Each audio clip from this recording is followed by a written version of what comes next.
आपने मुझे मांग संख्या 26 चिकित्सा एवं लोक स्वास्थ्य और सफाई पर बोलने का अवसर दिया, उसके लिए आपका बहुत बहुत आभार।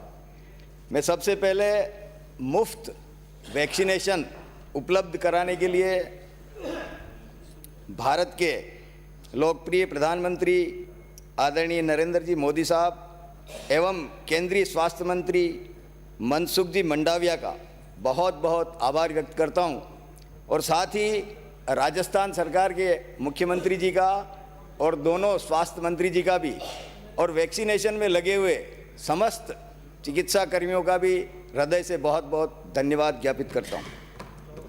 आज चिकित्सा सुविधा की बात करें तो शहरों में तो चिकित्सा की व्यवस्था फिर भी ठीक है, सरकारी अस्पताल भी है और प्राइवेट अस्पताल भी है, उनको वहाँ पर ठीक से चिकित्सा सुविधा उपलब्ध हो जाती है।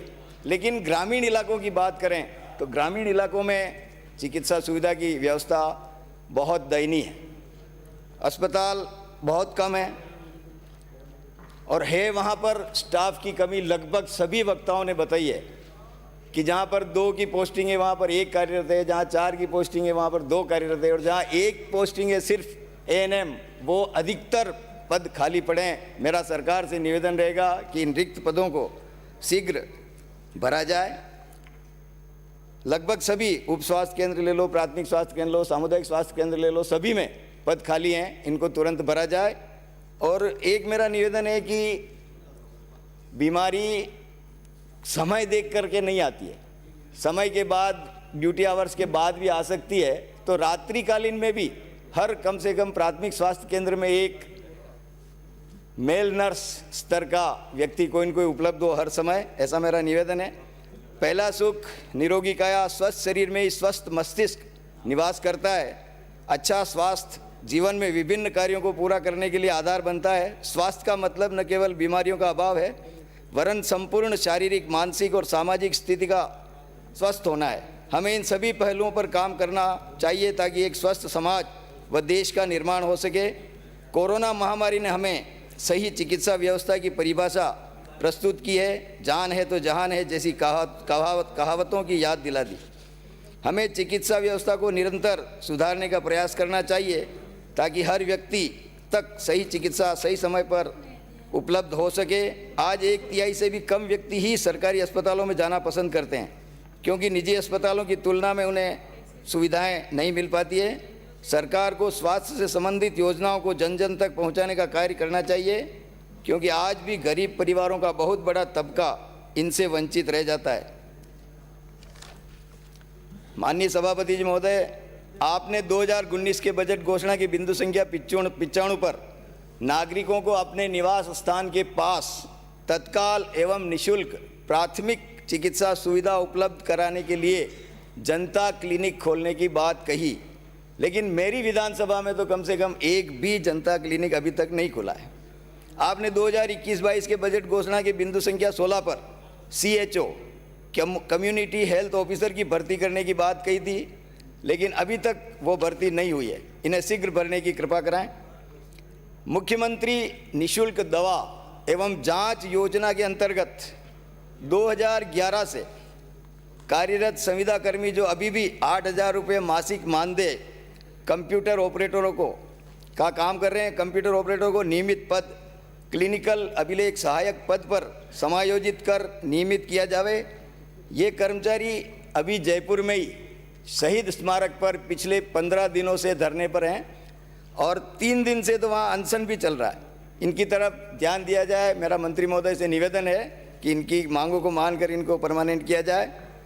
मेरे यहाँ खंड मुख्य चिकित्सा कार्यालय बड़ी सादड़ी और डूंगला दोनों सामुदायिक स्वास्थ्य केंद्र भवन में ही संचालित हैं। अभी इनके लिए नया भवन बनाया जाए। सामुदायिक स्वास्थ्य केंद्र बड़ी सादड़ी पर संचालित एम्बुलेंस 12 वर्ष पुरानी हो गई है।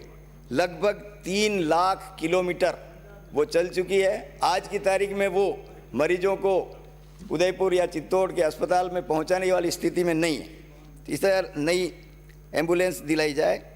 उप स्वास्थ्य केंद्र कचुमरा, किरतपुरा, पारलिया, जयसिंहपुरा, गुंदलपुर, जियाखेड़ी ये भवन विहीन उप स्वास्थ्य केंद्र हैं। इन पे भवन की व्यवस्था की जाए। और ग्रामीण क्षेत्रों में भी निजी तौर पर कोई संस्था बीएससी नर्सिंग एवं विभिन्न पैरामेडिकल कोर्स शुरू करना चाहे तो उनको एनओसी देनी चाहिए, ताकि उनके साथ खुलने वाले हॉस्पिटल से ग्रामीण क्षेत्रों के लोगों को भी अच्छी स्वास्थ्य सुविधा मिल सके। आपने अभी के बजट घोषणा पत्र में 50 उप स्वास्थ्य केंद्र को क्रमोन्नत कर प्राथमिक स्वास्थ्य केंद्र में क्रमोन्नत करने की बात कही, ये बहुत कम है। अब मैं मेरे क्षेत्र की कुछ मांगे हैं वो तुरंत रख देता हूँ। माननीय सभापति महोदय, सामुदायिक स्वास्थ्य केंद्र बड़ीसाड़ी को FRUB सीजेरियन को 100 बेडेड CHC में क्रमोन्नत किया जाए। सामुदायिक स्वास्थ्य केंद्र डुंगला, बोहिडा, निकुम, बारावरदा, थड़ा 30 बेड के स्थान पर 50 बेड में क्रमोन्नत किया जाए। और प्राथमिक स्वास्थ्य केंद्र मंगलवाड़ जो 6 लेन पर स्थित है, आए दिन एक्सीडेंट होते हैं, काफ़ी सारी जनसंख्या है, उसको सामुदायिक स्वास्थ्य केंद्र में क्रमोन्नत किया जाए। देवगढ़ प्राथमिक स्वास्थ्य केंद्र देवगढ़ जो TSP क्षेत्र में काफ़ी सारा एरिया उस क्षेत्र में लगता है, उसको भी सामुदायिक स्वास्थ्य केंद्र में क्रमोन्नत किया जाए। प्राथमिक स्वास्थ्य केंद्र दमोतर बांसी को भी सामुदायिक स्वास्थ्य केंद्र में क्रमोन्नत किया जाए। उप स्वास्थ्य केंद्र पाल जो एक सीता माता अभ्यारण्य में स्थित है, वहाँ पर चिकित्सा सुविधा कहीं पर भी जाओ 15 किलोमीटर से पहले सड़क नहीं है, वहाँ पर सामुदायिक ये प्राथमिक स्वास्थ्य केंद्र खोला जाए। पाल, रठांजणा, जोलर, मधुरा तालाब, खोरिया, देलवास, मुजवा, टीला, खोड़ीप, खरदेवला, नकोर, टांडा को प्राथमिक स्वास्थ्य केंद्र में क्रमोन्नत किया जाए। मंगलवाड़ गांव, नालवा, अरनिया, घोड़ाखेड़ा, देवली, ऊंठेल, पिनोदड़ा, गुड़ा, बागपुरा, पराणा, निमोदड़ा, इंदिरा कॉलोनी, बड़सादड़ी, पायरी, चैनपुरिया, मानकला, खूंटगढ़, मंगरी, सामली पटार, बिहारा, खेड़ा, नारसिंह माता, बावड़ी खेड़ा, काजली खेड़ा, ढिकनिया, बम्बोरी, बरखेड़ा, केसरपुरा में कृपया कंक्लूड करें। आपने मुझे बोलने का अवसर दिया, बहुत बहुत धन्यवाद। जय भारत, जय राजस्थान, जय